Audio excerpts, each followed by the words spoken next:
We're back again with another test for relaxing response. The X on my left hand, and these are my hands, that has the relaxing response on it, and on the right is nothing. You can see already that bugs are going, and they're actually staying still. You can see the one on my thumb there stops, and the only reason why I'm brushing it off is because they want to feed. You can see the bug on my left hand. He's walking around, but doesn't really stop, doesn't go to actually feed. And the other test that we end up doing here with this toilet paper roll is represent luggage, or really any inanimate object. So we're going to put that in there, and you can see the one bug goes for it pretty much right away.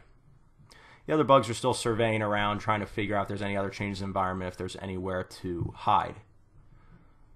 Not seeing enough action, so we're going to add a few more bugs, some fresh bugs, and see what they decide to do. And you can see they're going for my hand, which is a change in environment. It makes sense. But they're stopping dead in their tracks. They notice something's wrong right away. And they're going to go for that inanimate object because, again, it's another change in environment. I'm going to put my hand down, just like that. They come right back and try to feed on my hand.